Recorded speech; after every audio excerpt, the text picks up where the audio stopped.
The last barrier between Captain Killian Walsh and an on-time departure from Atlanta wasn't a thunderstorm, a mechanical fault, or a delay from air traffic control.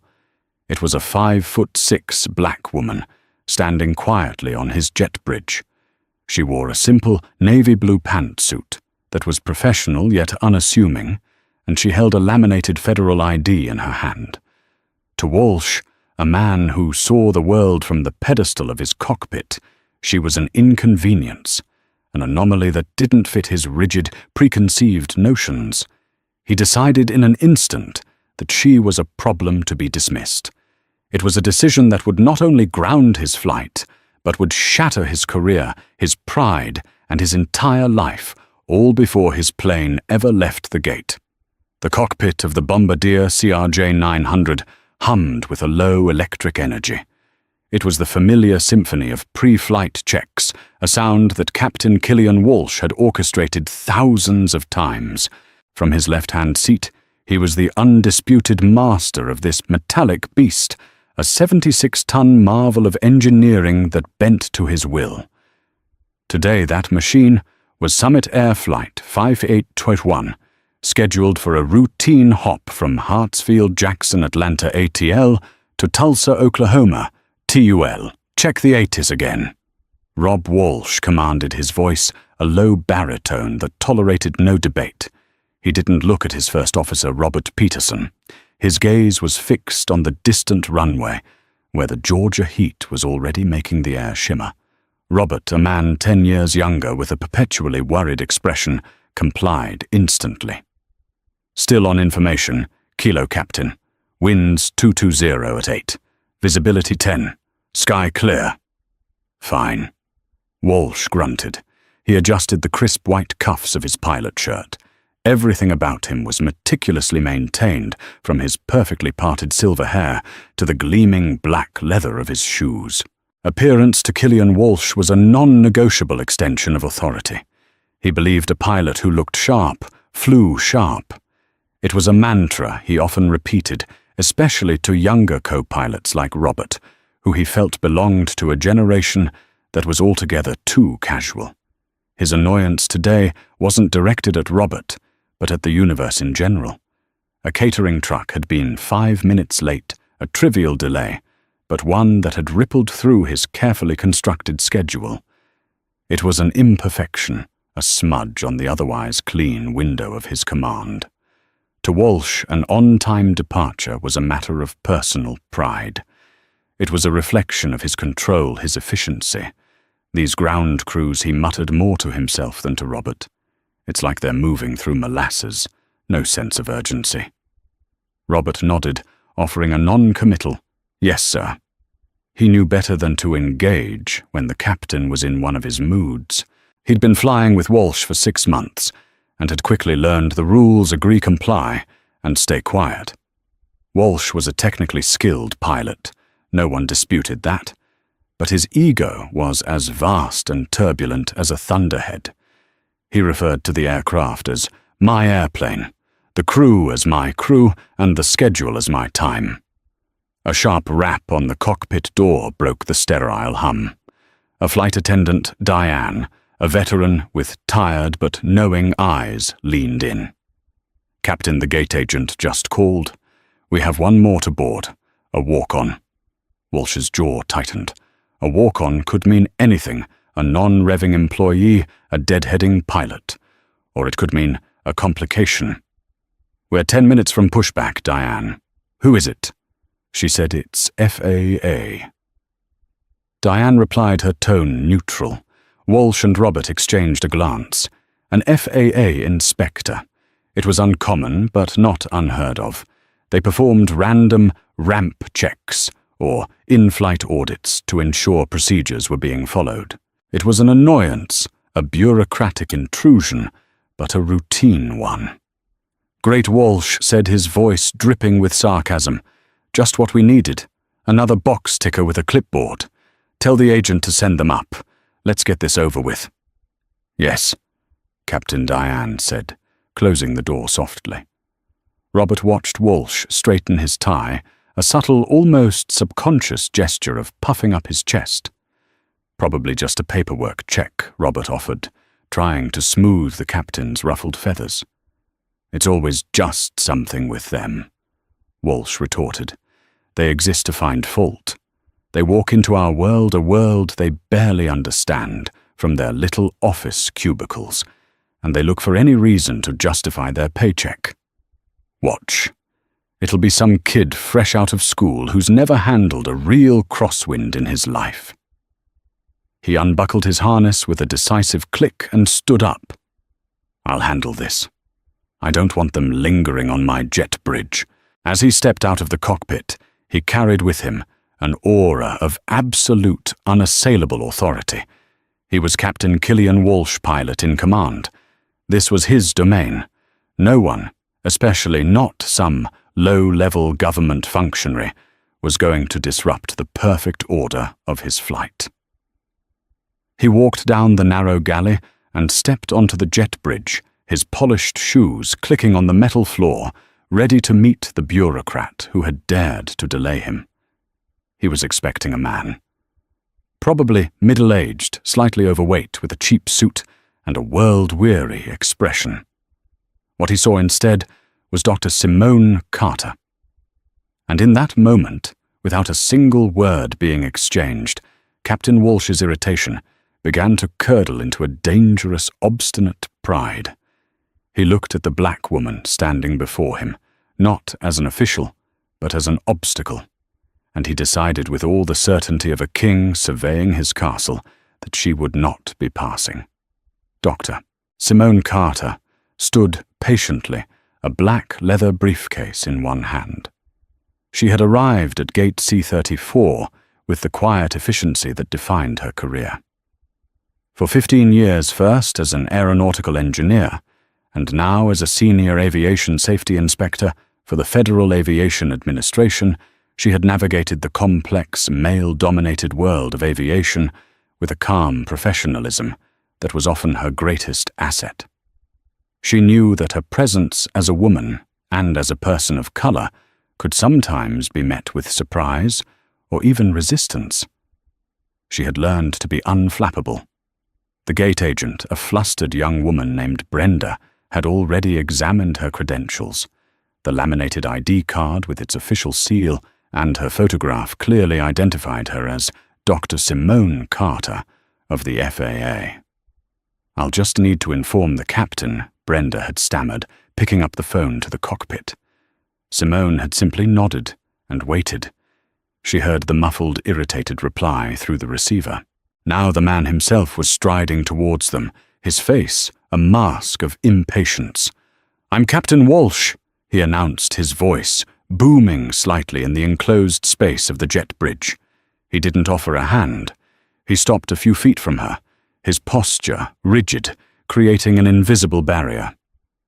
"I understand you're with the FAA." "That's correct," Captain Simone said, her voice even and clear. "Dr. Simone Carter. I'm here to conduct an in-flight cockpit observation. I'll need the forward jump seat." She held up her credentials for him to inspect. Walsh gave the ID a cursory, dismissive glance, his eyes lingering for less than a second before meeting hers. It was in his eyes that Simone saw the first real sign of trouble.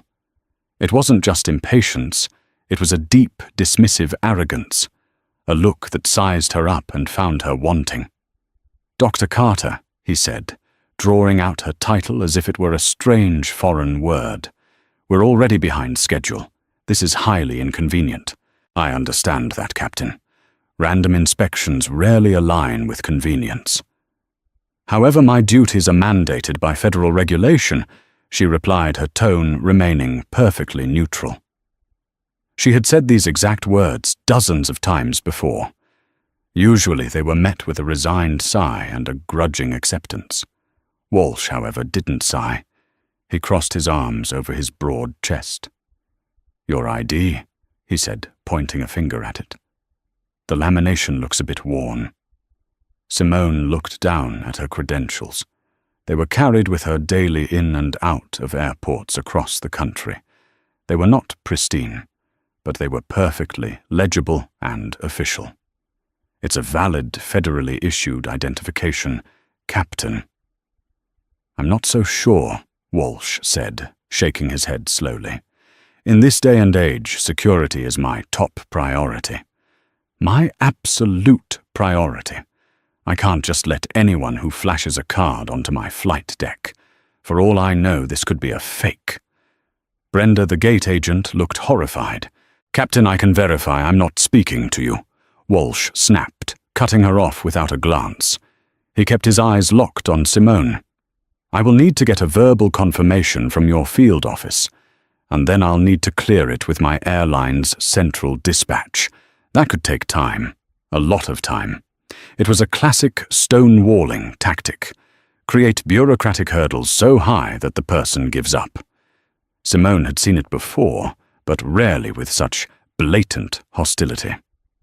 That won't be necessary, Captain, she said calmly. My credentials grant me immediate, unimpeded access to the flight deck of any aircraft operating under Part 121 regulations. I'm sure you're familiar with 14 in CFR, paragraph 121.548. She had cited the specific federal code. It was a move designed to show she was not an amateur. It was meant to end the discussion. For Captain Walsh, it was like a red flag to a bull. He saw it not as a statement of fact, but as a challenge to his authority on his aircraft. I'm familiar with my authority as pilot in command, he retorted, his voice lowering to a menacing growl. And my authority dictates that I am the final arbiter of who sets foot on this plane. Your regulations don't fly the aircraft, Dr. Carter. I do. And I have a feeling about this. Something doesn't feel right. The coded language was thick in the air. A feeling. Something doesn't feel right. He wasn't questioning her credentials. He was questioning her. Her right to be there, to hold that position, to challenge him. Robert Peterson had silently emerged from the cockpit and was now standing in the doorway of the plane, watching the exchange with growing alarm. He could see where this was going. He'd seen the captain's stubborn pride before, but never like this. This was personal. Captain Simone said, her voice losing none of its composure, but gaining a new steely edge. You are currently impeding a federal agent in the performance of her duties. I would advise you to reconsider your position. Walsh gave a short, bitter laugh. Are you threatening me on my own aircraft? He took a step closer, using his height to try and intimidate her. Let me be perfectly clear. You look me in the eye, and you see the man who is solely responsible for the safety of 148 souls on board this flight. I will not compromise that safety for a piece of worn plastic and a regulation number you memorized from a book. It's not happening. He turned to Brenda, his voice now a loud public declaration. This woman is not boarding my aircraft. She is a potential security risk. That is my final decision as captain. Close the door so we can depart. He spun on his heel, his back ramrod straight, and stalked back towards the cockpit, expecting the matter to be closed. He had built a wall of his own authority, and in his mind it was unbreachable. He left Dr. Simone Carter, standing on the jet bridge, not just denied, but publicly dismissed and humiliated in front of the crew and the few remaining passengers peering out the terminal windows. He had won. He was sure of it. The silence on the jet bridge was heavy and suffocating. Brenda, the gate agent, stared, her mouth slightly agape at the closed cockpit door. First Officer Robert Peterson lingered in the aircraft doorway, his face pale, a knot of dread tightening in his stomach. He knew with a certainty that chilled him to the bone that his captain had just made a catastrophic error. Passengers who had been watching the confrontation from their seats began to murmur amongst themselves, sensing the strange, thick tension. Dr. Simone Carter didn't raise her voice. She didn't stamp her foot. She didn't demand to speak to a supervisor. Her expression remained a mask of professional calm, but her eyes, which had been patient and steady, now held a glint of pure, focused intent. The moment for discussion was over. The moment for procedure had begun. She turned to Brenda. "Please hold the flight." She said, her voice quiet but absolute. It was no longer a request. Then she took 2 steps back away from the aircraft door and took out her cell phone. She did not call her boss to complain. She did not call airline management. She made 2 calls, her fingers moving across the screen with practiced precision. Her first call was to the FAA's Atlanta field office, located right there at the airport. "This is Inspector Carter Badge, 778B, she said into the phone, her voice as clear and devoid of emotion as a pilot reading a checklist. "I am at Gate C-34, conducting a ramp inspection of Summit Air Flight 58221 for Tulsa. I have been denied access to the flight deck by the pilot in command, Captain Killian Walsh. He has declared me a security risk and refused to honor my credentials. I am officially invoking my authority to ground this aircraft." There was a pause as the person on the other end responded. Simone listened, her gaze fixed on the tail of the CRJ-900, its red and silver livery gleaming under the terminal lights. "Correct," she continued. "Ground the aircraft. No pushback, no taxi, no movement of any kind. I am declaring an active investigation into a regulatory violation and potential crew insubordination. I need Station Chief Chen and an additional inspector at C-34 immediately." She ended the call. Her second call was shorter, but even more impactful. She dialed the direct line for the Air Traffic Control Tower Supervisor at ATL, a number few people had. "Tower Supervisor, this is FAA Inspector Carter. Be advised, Summit Air Flight 5821, currently at Gate C-34, is hereby grounded by FAA order. Do not, I repeat, do not grant any pushback or movement clearance for this aircraft until you receive direct verbal authorization from me or from the ATL Station Chief. Acknowledge." She listened for the affirmative, said, "Thank you," and put her phone away. The entire process had taken less than 90 seconds. Inside the cockpit, Captain Walsh was settling back into his seat, a smug sense of victory on his face. "Finally," he said, reaching for his pre-flight checklist. "Let's get this circus on the road. Call for pushback, Rob." Robert Peterson, still shaken, slid back into the right seat. He looked at Walsh, a question on his lips, but the captain's iron glare dared him to voice it. Swallowing his misgivings, Robert picked up the radio handset. "Atlanta Ground Summit 5821. At Gate Charlie 34, ready for pushback, and start information Kilo."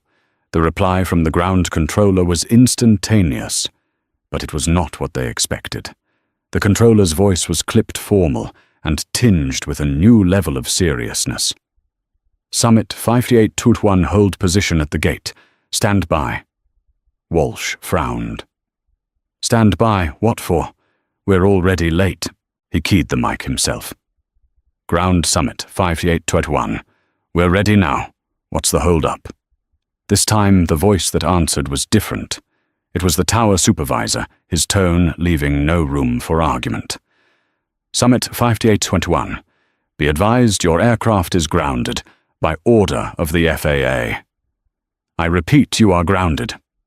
Do not request pushback. Do not start your engines. A federal inspector has ordered you to hold position pending an investigation. Any attempt to move this aircraft will be considered a direct violation of a federal order. Acknowledge." The word "grounded" echoed in the small cockpit like a gunshot. Walsh's face, which had been flushed with arrogant triumph, went slack. The color drained from it, leaving behind a pasty, sickly white. He stared at the radio as if it had personally betrayed him. Grounded, he whispered the single word, barely audible. He looked at Robert, his eyes wide, with a confusion that was rapidly morphing into panic. By who? By her? She can't do that. But she could, and she had. The jet bridge door, which had been closed, was suddenly wrenched open again. But it wasn't Simone Carter standing there alone. Now she was flanked by two men in suits. One was David Chen, the FAA station chief at ATL, a man whose face was set in grim lines of displeasure. The other was another inspector carrying a tablet and a grim expression. Beyond them, Brenda the gate agent was talking urgently to an airline operations manager who had sprinted to the gate. The power dynamic had not just shifted, it had been inverted with the force of a tectonic plate. Simone Carter was no longer a woman being denied entry. She was the epicenter of a federal incident, and Captain Walsh was no longer the king of his castle. He was the subject of her investigation. Simone looked past the ashen-faced flight attendant in the galley, and her eyes met Walsh's. She said nothing. She didn't have to. Her calm, unwavering gaze delivered the message with devastating clarity. You thought you had authority. Now let me show you what real authority looks like. The sterile, climate-controlled air of the cockpit suddenly felt hot and claustrophobic. Captain Killian Walsh felt a cold sweat prickle his brow as he watched David Chen, the FAA station chief, step onto his aircraft. Chen was a man Walsh knew by reputation, a no-nonsense, by-the-book professional who had zero tolerance for pilots who thought they were above the rules. Behind him stood Dr. Simone Carter, her expression as impassive as a surgeon's before an operation. Captain Walsh Chen began, his voice dangerously low. I am removing you and your first officer from flight duty effective immediately. You will both submit to a full crew interview right now. Your logbooks, your training records, and the aircraft's maintenance logs are now under federal review. He then turned to the other inspector. Mr.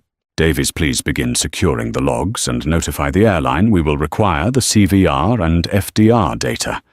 The CVR and FDR, the cockpit voice recorder, and flight data recorder. The black boxes. Walsh felt a jolt as if from a cattle prod. Pulling the black boxes was something done after a crash, not after a verbal dispute on a jet bridge. The severity of the situation crashed down on him with the force of a physical blow. This wasn't just a reprimand. This was a full-scale dismantling of his authority, his flight, and quite possibly his career. Now wait a minute, Walsh stammered, trying to reclaim some shred of his command. This is a complete overreaction. The woman, the Inspector Chen, corrected him, his eyes flashing with anger, is Dr. Simone Carter, one of the most respected safety inspectors in the southern region. She has a doctorate in aviation safety management and is a former C-17 pilot with the Air Force. She probably has more flight hours in challenging conditions than you do, Captain. And you chose to obstruct her in her official duties. The mention of her being a former military pilot seemed to suck the remaining air from Walsh's lungs. He had built an entire narrative in his head about her being an inexperienced paper pusher. The foundation of his prejudice crumbled, leaving only the ugly framework of his arrogance exposed. You will come with me, Chen said, gesturing towards the gate. We will use the airline's office. As Walsh unbuckled himself, his movements were stiff and clumsy. When he stood, he looked smaller, diminished. The starched uniform that had seemed like armor a few minutes ago now looked like a costume on a man playing a part he had forgotten. He avoided looking at Robert, at Diane, the flight attendant, and most of all at Dr. Carter. The passengers were growing restless. The captain had made an announcement about a minor operational delay, but the sight of federal officials boarding the plane and the grim-faced captain being escorted off told a different story. Rumors began to fly through the cabin, a bomb threat, a security breach, a problem with the pilot. Simone, meanwhile, remained on the aircraft. Her job was now to conduct the investigation on site. Her demeanor shifted from that of an observer to that of a lead investigator. First Officer Peterson, she said, her voice professional but not unkind, as she addressed the visibly trembling co-pilot. "I will be interviewing you here in the cockpit. Please have a seat." Robert practically fell into his chair. He felt a conflicting wave of terror and strangely relief. The charade was over. Simone stood in the cockpit entrance, her presence filling the small space. She didn't sit. She observed. She looked at the neat stacks of paperwork, the flight plan, the weather briefing. Her eyes missed nothing. "Mr. Peterson," she began, "I want you to tell me, in your own words, the sequence of events that led to my being denied access to this aircraft." Robert swallowed hard. He could lie. He could try to protect his captain, the man who would be writing his performance reviews, the man who held sway over his career progression. For a fleeting second, he considered it. He glanced out the cockpit window and saw Walsh being led into the terminal by Chen, his proud shoulders slumped in defeat. In that moment, Robert Peterson made a choice. He chose the truth. Captain Walsh was already in a bad mood this morning. Over a small delay, Robert began, his voice shaky at first, then steadying as he recounted the facts. When the flight attendant announced an FAA inspector was boarding, he became very dismissive. "What were his exact words, as best you can recall?" Simone asked, her pen poised over a notepad. Robert recounted the conversation, including the captain's disparaging remarks about box tickers and his assumption that the inspector would be some inexperienced kid. He then described the confrontation on the jet bridge. "He barely looked at your ID, ma'am, Dr. Carter," Robert corrected himself. "He said it looked worn. He accused you of being a security risk. He refused to listen to the gate agent. When you cited the federal regulation, he got angry. He said his authority as captain was all that mattered." Simone's pen moved steadily, documenting every word. "Did Captain Walsh make any comments about my appearance? My gender? My race?" Robert hesitated. Walsh had been clever. He hadn't used any slurs. He had used the coded language of power and prejudice. He said he had a feeling about you, that you didn't look right. He was incredibly condescending when he said your title, Dr. Carter. It was his tone. It was demeaning. Simone nodded slowly, her face unreadable. "Thank you for your honesty, Mr. Peterson." She then moved on to the technical aspects of the pre-flight. "May I see the aircraft maintenance log?" Robert handed her the heavy binder. Simone began to leaf through it, her eyes scanning the pages with an expert's precision. A routine inspector, one who had been granted easy access, might have given it a quick once-over. But Simone, her professional instincts now sharpened by the captain's blatant insubordination, was looking for everything. And it didn't take her long to find something. "Here," she said, pointing to an entry from 2 days prior. A minor issue with a cockpit display unit had been reported by a previous crew. The maintenance entry simply read, "Checked ops normal." There was no detailed description of the diagnostic test, performed no signature from a senior mechanic authorizing the sign-off. It was a small, seemingly insignificant procedural shortcut. On a normal day, it might have gone unnoticed. But this was not a normal day. The pilot in command is required to review and sign off on the logbook before every flight, confirming all maintenance actions have been properly documented. Simone stated, her voice flat. "Did Captain Walsh conduct a thorough review of this logbook before you left the gate?" Robert's face fell. He gave it a quick look. He was in a hurry. Simone made another note. The first domino had just fallen. Captain Walsh's refusal to let her board had opened the floodgates, and now a meticulous, thorough, and deeply motivated inspector was examining every single aspect of his operation. The king dethroned was now having his entire kingdom picked apart piece by piece right in front of his crew. While Dr. Carter examined the aircraft's records with surgical precision, Captain Walsh sat in a sterile, windowless office belonging to Summit Air's airport operations. The air conditioning hummed loudly, a stark contrast to the familiar symphony of the cockpit.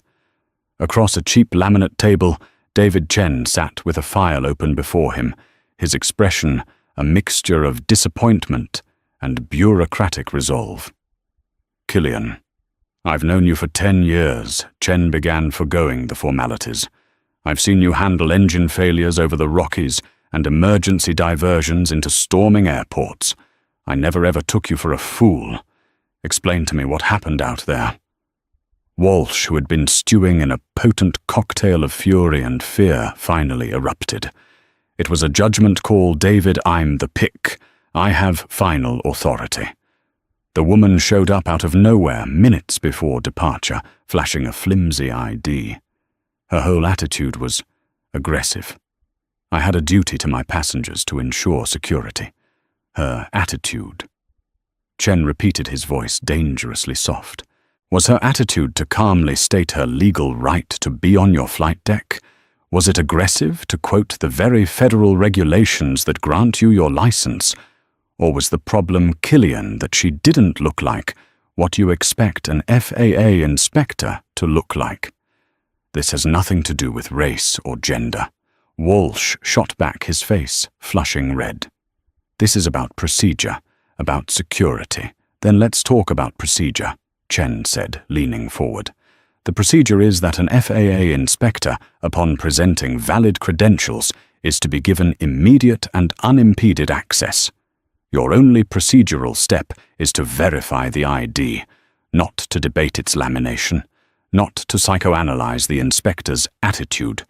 You verify and you comply. You chose to obstruct. That Killian is a federal offense. Walsh's bluster began to deflate, replaced by a creeping dread. I was going to call dispatch to verify, but you didn't, did you, Chen pressed. You made a unilateral final decision on the jet bridge. You publicly declared her a security risk and barred her from the aircraft. You didn't follow procedure, you followed your ego. And now, because of that, every decision you've made today is under a microscope. As if on cue, the door opened, and the second Inspector Davies entered. He held up a maintenance log. Mr. Chen Davies said, addressing his superior. Dr. Carter found a discrepancy. He laid the logbook on the table open to the page Simone had flagged. Maintenance sign-off on the NATO 2 PFD is incomplete. No work order number referenced, no detailed description of the check performed, and no secondary sign-off by a lead mechanic. It's a violation of the airline's own General Maintenance Manual, Chapter 4, Section 8. Chen looked at the entry, then up at Walsh. Did you review this log before accepting the aircraft? Captain Walsh stared at the page. His mind raced. He remembered flipping through the book, his thoughts preoccupied with the catering delay. He had seen the entry, but his brain, eager to get going, had skimmed over the details. He had missed it. It was a tiny mistake, a lazy oversight, but in the current context, it was a cinder block tied to his feet. I must have missed the lack of a secondary signature, he mumbled. So you admit to an incomplete pre-flight inspection, Chen stated flatly, making a note. An inspection that is fundamental to your duties as pilot in command. The very duties you were so keen to lecture Dr. Carter about. The walls of the small office seemed to be closing in. Every justification Walsh tried to build was being systematically torn down by the cold, hard weight of procedure, the very thing he had accused Simone of representing. Back on the aircraft, the flight was officially cancelled. The announcement sent a wave of groans and angry shouts through the cabin. The deplaning process was slow and resentful. Passengers filed past the open cockpit, many of them glaring in, trying to catch a glimpse of the source of their disruption. They saw a calm black woman in a pantsuit, speaking quietly with a young co-pilot, and a second official examining the flight controls. Diane, the senior flight attendant, supervised the deplaning. As she passed the cockpit, she made eye contact with Simone. She gave a slow, almost imperceptible nod. It was a small gesture of solidarity, a silent acknowledgement from one professional woman to another in a world dominated by men like Killian Walsh. Simone saw it and returned a brief, appreciative nod. The final indignity for Walsh came a few minutes later. A representative from the pilots' union arrived, along with Summit Air's chief pilot for the Atlanta base, a man named Frank Miller. Miller's face was grim. The airline was already dealing with the logistical nightmare of a cancelled flight, a displaced crew, and 148 furious passengers. The financial cost was mounting by the minute. Killian Miller said, dispensing with pleasantries, "You're grounded pending the outcome of this investigation. You're to surrender your company ID. We'll talk later. Much later." The words were like a physical blow, grounded by his own company. As he handed over his ID, the plastic card that gave him access to the world he had commanded for 25 years, Killian Walsh finally understood. He had refused entry to one person, and in doing so, had locked himself out of everything. The investigation was no longer about a dispute on a jet bridge.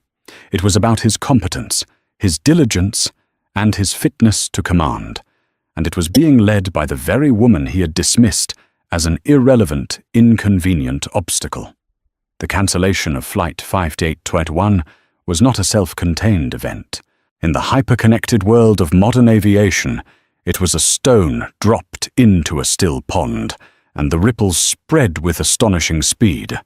The immediate effect was chaos at Gate C-34. Summit Air ground staff, already stretched thin, scrambled to rebook 148 irate passengers. Some had connecting flights they would now miss. Others had important business meetings, family reunions, or funerals to attend. Their anger, initially a diffuse frustration with the airline, began to focus as whispers and phone videos from the incident started to circulate. The narrative took shape. A stubborn, arrogant pilot had a conflict with an official, and now everyone was paying the price. The financial cost for Summit Air began its relentless climb. There were the costs of passenger compensation, hotel vouchers, meal stipends, and rebooking fees on other airlines. There was the operational cost of a grounded aircraft, which now needed a full maintenance review to clear the discrepancies Simone had found, and a new crew to be called in to eventually fly it to Tulsa. There was the overtime pay for the ground staff. Within the first hour, the airline was already out over $50,000, a figure that would only grow. But the financial damage paled in comparison to the blow to its reputation. The incident was logged officially as a crew-related delay leading to cancellation. But the internal reports flying up the corporate ladder told the real story. Pilot in command denied access to FAA inspector, resulting in grounding of aircraft. In the Summit Air corporate headquarters in St. Louis, Vice President of Operations Ken Jordan slammed his phone down so hard his assistant jumped. "Are you kidding me?" he roared to his chief of staff. "Walsh did what over a worn ID. Is he insane?" Jordan knew that an incident involving the obstruction of an FAA inspector was a 5-alarm fire. It invited a level of federal scrutiny that no airline wanted. The FAA had the power to levy massive fines, order fleet-wide audits, and ground more than just one plane. An airline's relationship with its primary regulator was delicate, built on a foundation of trust and compliance. Captain Killian Walsh had taken a sledgehammer to that foundation. The FAA's investigation, meanwhile, continued with methodical, relentless efficiency. After interviewing Robert Peterson, Dr. Carter and Inspector Davies interviewed the two flight attendants, Diane and her junior colleague. Diane's testimony was particularly damning. She recounted Walsh's dismissive tone over the intercom and his visible agitation when he walked out to the jet bridge. "I've flown with Captain Walsh many times," she stated, her voice steady. "He has a very rigid idea of how things should be. He doesn't like surprises. When I saw Dr. Carter, I knew it might be an issue for him." "An issue why?" Davies asked. Diane chose her words carefully. "Captain Walsh is from a different era of aviation. He is not always comfortable with authority figures who don't fit the traditional mold. It was a diplomatic but powerful indictment. The most crucial piece of the investigation was the separate formal interview with First Officer Robert Peterson, conducted by David Chen. In the quiet of the office, away from the immediate pressure of the cockpit, Robert laid out the entire sequence of events, his guilt and fear now replaced by a sober need to tell the truth. He confirmed that the captain had performed a rushed pre-flight check. He admitted that he too had felt intimidated by Walsh and was afraid to challenge his decision on the jet bridge. "I knew it was wrong," Robert confessed, his voice heavy with regret. "I should have said something. I'm a required crew member. I have a duty to speak up for safety and regulation. But he makes it very difficult to disagree with him." Robert's testimony sealed Walsh's fate. It was no longer a case of the captain's word against the inspector's. It was now corroborated by his own co-pilot. The charge was not just obstruction, but the creation of a cockpit environment where a subordinate was afraid to voice safety and regulatory concerns, a cardinal sin in modern aviation culture, which is built on the principles of crew resource management, CRM. By late afternoon, the preliminary report was on the FAA regional administrator's desk.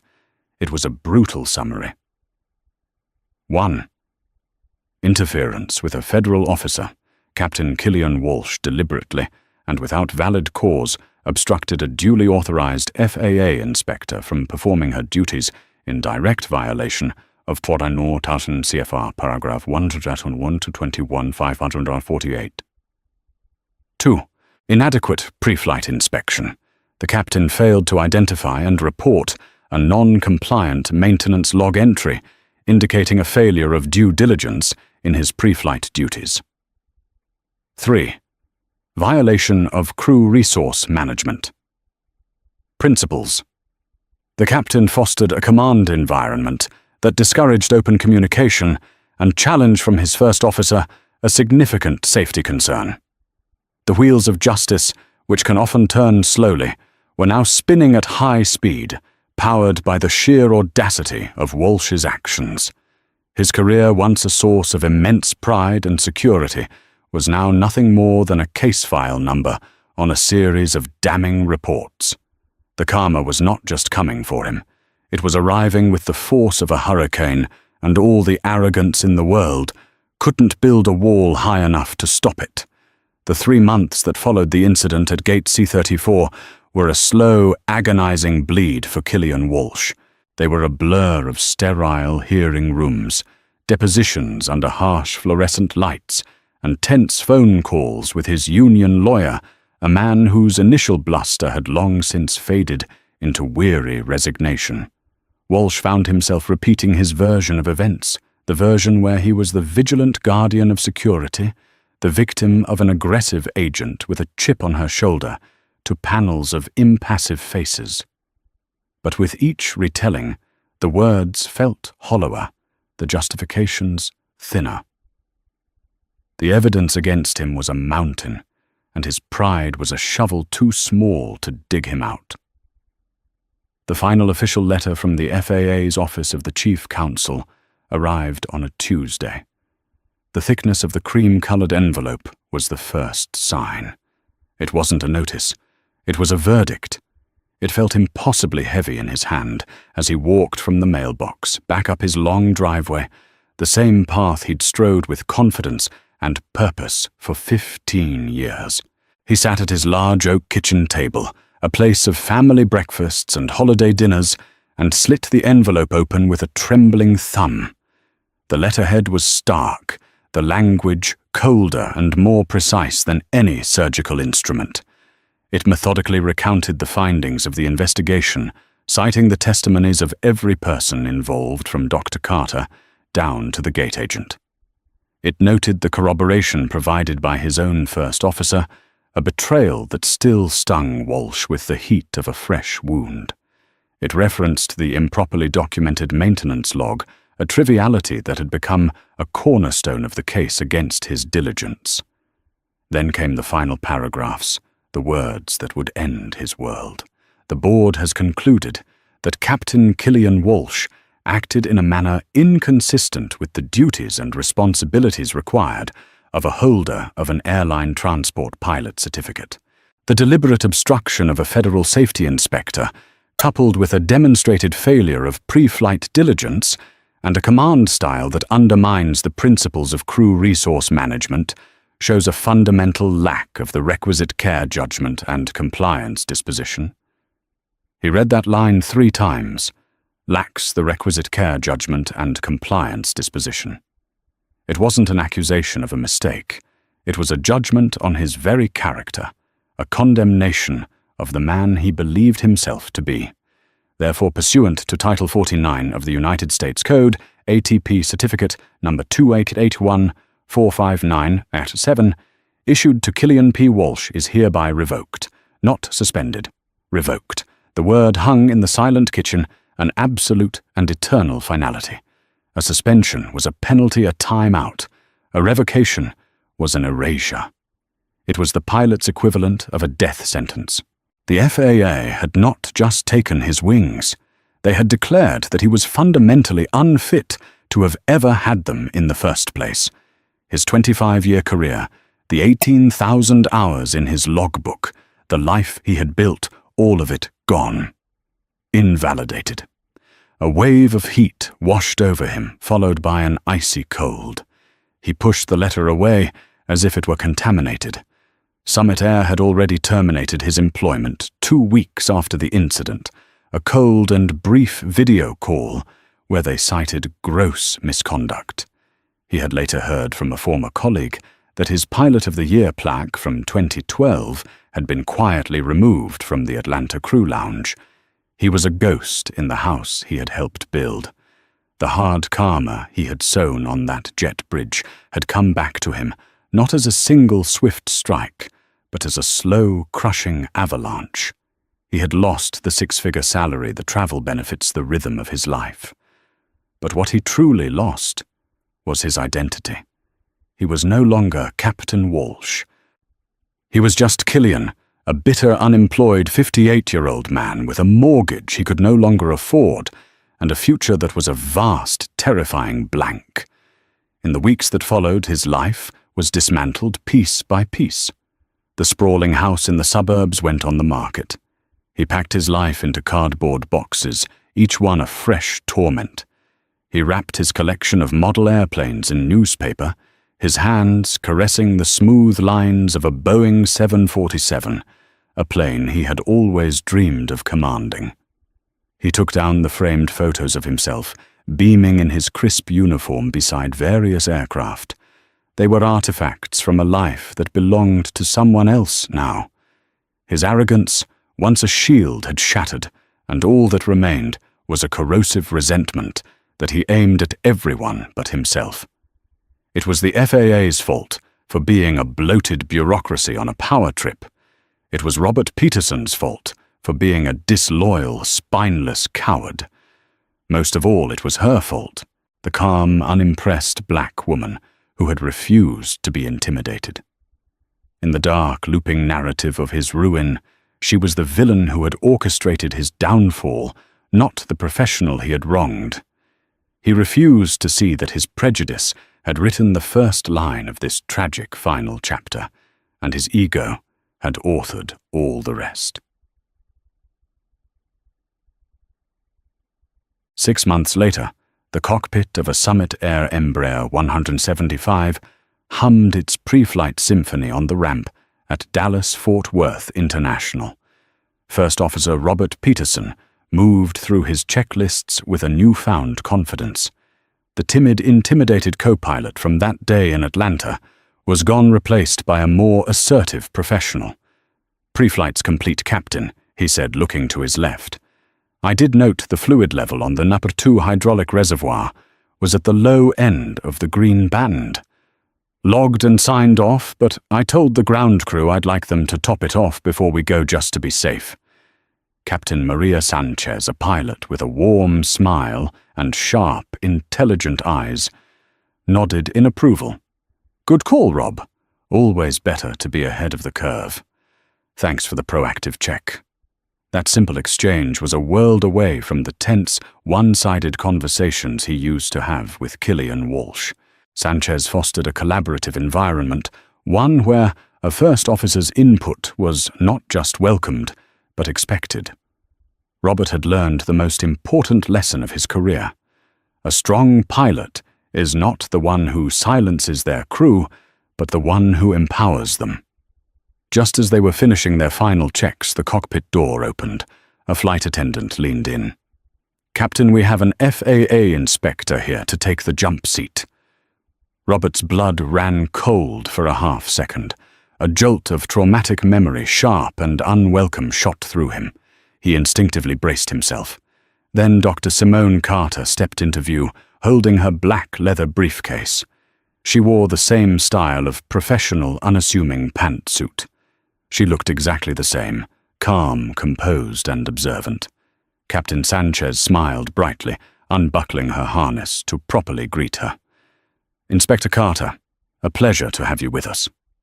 Welcome aboard. The jump seat is all yours. Can we get you a coffee before we close up?" "Thank you, Captain." "Coffee would be great," Simone replied, her own smile, small but genuine. The professionalism was effortless, the welcome sincere. There was no tension, no challenge, no ego. Simone's gaze then moved to the right seat, and she met Robert's eyes. He saw a flicker of recognition in them, but no judgment, just a quiet acknowledgement of their shared history. "First Officer Peterson," she said, her voice even. "Good to see you again." Robert found his voice surprised at how steady it was. "You too, Dr. Carter. Welcome aboard." He felt a need to say more, to close the loop. "I learned a great deal from our last encounter, ma'am." A brief understanding look passed between them. "Growth is the most important part of this job for all of us," she replied softly. It was all that needed to be said. She settled into the jump seat behind them, opened her briefcase, and began her work, her focus absolute. She was not a spectre of the past or a victor enjoying the spoils. She was simply an expert doing her job, a silent guardian of the countless procedures that keep the skies safe. As the plane was cleared for takeoff, Robert took the controls. The tower cleared them. "Summit 4112, runway 18, right cleared for takeoff." He advanced the thrust levers, and the Embraer surged forward, pressing them all back into their seats. The roar of the engines was a familiar, comforting sound. He glanced over at Captain Sanchez, who gave him a confident nod. He looked at the reflection of Dr. Carter in a dark screen, quietly observing. He thought of Killian Walsh, a man who was probably at that very moment sitting in a small condo surrounded by the ghosts of his own making. Walsh had seen command as a right to be enforced, while Sanchez saw it as a responsibility to be shared. As the wheels left the runway and the plane climbed gracefully into the vast Texas sky, Robert Peterson felt the weight of the past finally fall away. A career built on a foundation of arrogance and prejudice had been justly brought to an end. But here in this cockpit, a new one built on humility, respect, and a hard-won lesson was just beginning its true ascent. The story of Captain Walsh and Dr. Carter serves as a powerful real-world reminder that in any position of responsibility, whether it's in the cockpit of an airplane or the corner office of a corporation, arrogance and prejudice are ticking time bombs. True authority is not about power trips or shutting people down.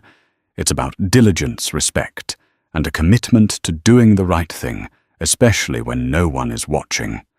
In the end, Captain Walsh wasn't grounded by an FAA inspector.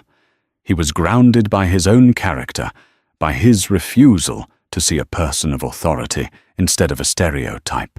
His downfall was a direct consequence of his own choices, a harsh but just lesson in accountability. If you found this story of drama twists and karma compelling, please show your support by hitting that thumbs up button. Share this video with a friend, and don't forget to subscribe and turn on notifications for more incredible stories of real-life justice and consequences. What did you think of the captain's actions? Let me know in the comments below.